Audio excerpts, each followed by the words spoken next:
So we've got a few of these blue rain barrels, and then we've got one of these.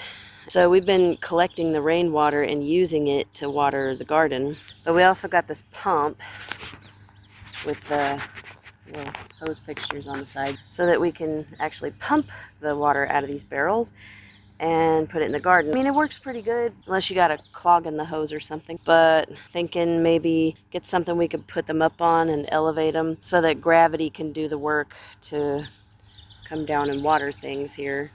The sky's clouding over. We're due to get tons and tons and tons of rain today, so probably we're not gonna have to water. It's gonna rain pretty much all afternoon and then thunder and lightning later tonight. The rainwater is definitely going to be a good thing when we don't want to run the water bill up. We usually get a decent amount of rain in this area.